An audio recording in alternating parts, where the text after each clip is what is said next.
Alright everybody, so I'm gonna kind of go over something that may help you, right? Uh, give you a little backstory on this field right here. Y'all can see I've cut and baled it off. This was planted last fall in fescue and orchard grass, and I'm guessing it was contaminated with ryegrass. So I had a ton of ryegrass. There's still some fescue and orchard grass in there, and I had to get this ryegrass off of it, right?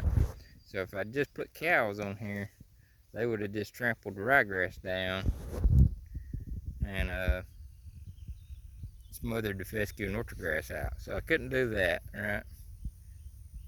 Or I could bush hog it.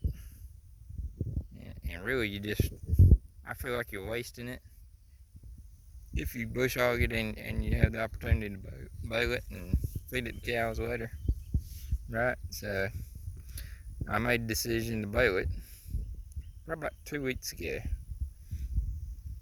And I kept waiting for opportunity, and I finally had opportunity Tuesday. I looked at the weather forecast. They showed rain on Saturday. So I made the decision to go ahead and cut and try to bale this up Friday. So I cut all that I could Tuesday night. They started calling for rain on Friday, right? So I worked night shift Tuesday night. I got up, or I come home, went to bed, got up Wednesday, and they were calling for rain on Thursday. So at that point, I was like, well, I got to do something with it. Do I let it just lay? So I looked out the weather forecast, and it shows rain almost every day for the next 15 days. Chance of rain every day. So I said, I ain't doing this again. We went through this last year of rain, just taking hay away from us pretty much. You just lose so much nutritional value when it gets rained on. I mean, it's mulch hay is what it is, right? I mean, you can feed it to cows, but it ain't good hay.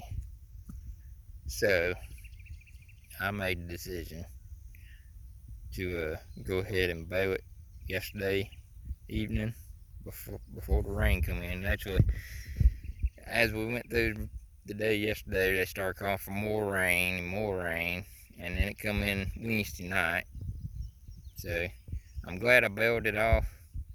And then this morning we got up here, and y'all can see we wrapped it.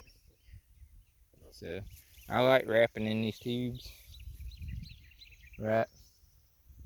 Because it's easy to deal with, right? Individual wrap bales is fine. I've done that. It's a big pain in the butt when you're trying to feed, though. So just feeding this to cows, all you got to do is come to this end bale, right? It's got a cap on it. This one's got a cap on it. Y'all can see. It's got a cap on it, right? So this first bale is going to be kind of a pain. But all I do is I come through and I cut a line down the middle. And then I'll cut straight down the middle right here and unfold this plastic off. And then I spear the bale and go, right? And then the next one I do the same way. I just cut right down the top and spear it and go. And I just keep doing that. So I hope that helps somebody. I said last year we fought rain to the point where I was about ready to stop baling hay. It was terrible. So I made the decision. I'm not fighting it again. I'll bale this stuff wet and set it out there and feed it to cows. I'm not fighting rain again, right? We're gonna bale as much dry hay as we can, but like I said, I'm not gonna fight the rain. So anyway, that's an option everybody has. If you haven't never fed, we call it baleage. It's still wet. like real wet.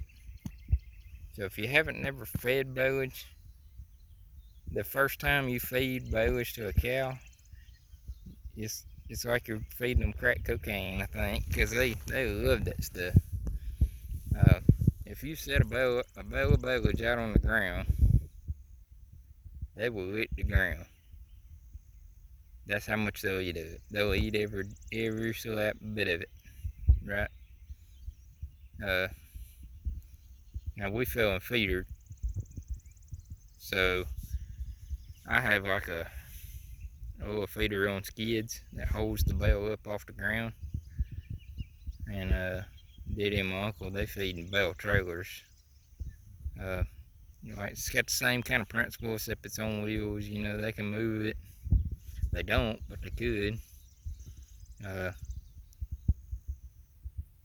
You can go through NRCS, and they'll help you build a high traffic area thing to set your bale feeder on. Same thing as like your water system. It's just a bigger design. They'll pay for the water pad. They'll pay for that high traffic use area. You just have to talk to your local NRCS and get approved, right? So I eventually got approved for some that I got to put in this fall. I've been putting it off. It has a deadline, and the downside is to it, you have to front up the money first, and then they pay you back after they come and inspect it. You know, they design it and tell you what specs to go by. But anyway, so if you haven't looked at bolage, look at bolage. It's a terrific option. It does take a bigger tractor and a baler that can handle bolage, right? You're not gonna go out there with an old round baler and expect to be able to bale it. My granddad had a new idea 4x4 baler that he baled with for years, and it would not bale it. If moisture got too high in the air, it wouldn't bale. So I know it wouldn't bale bolage, right? But we got a Coons now. It's a VB 3155, I believe, and it eats some hay. It's heavy. It's an incredibly heavy baler. But anyway, so look at bolage as an option to help you out on them rainy days or rainy years maybe. So anyway, hope this helps y'all.